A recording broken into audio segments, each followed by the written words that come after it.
Operators in JavaScript are symbols or keywords used to perform operations on variables or values. They allow you to perform arithmetic calculations, compare values, and manipulate data. JavaScript supports various types of operators. Arithmetic operators.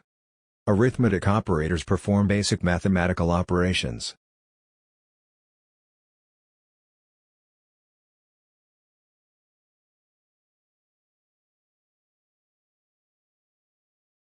Comparison operators.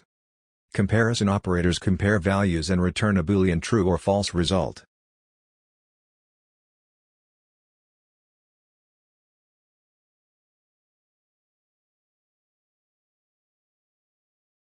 Logical operators. Logical operators are used to perform logical operations on Boolean values.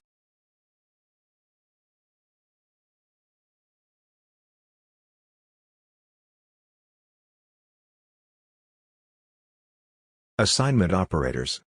Assignment operators are used to assign values to variables.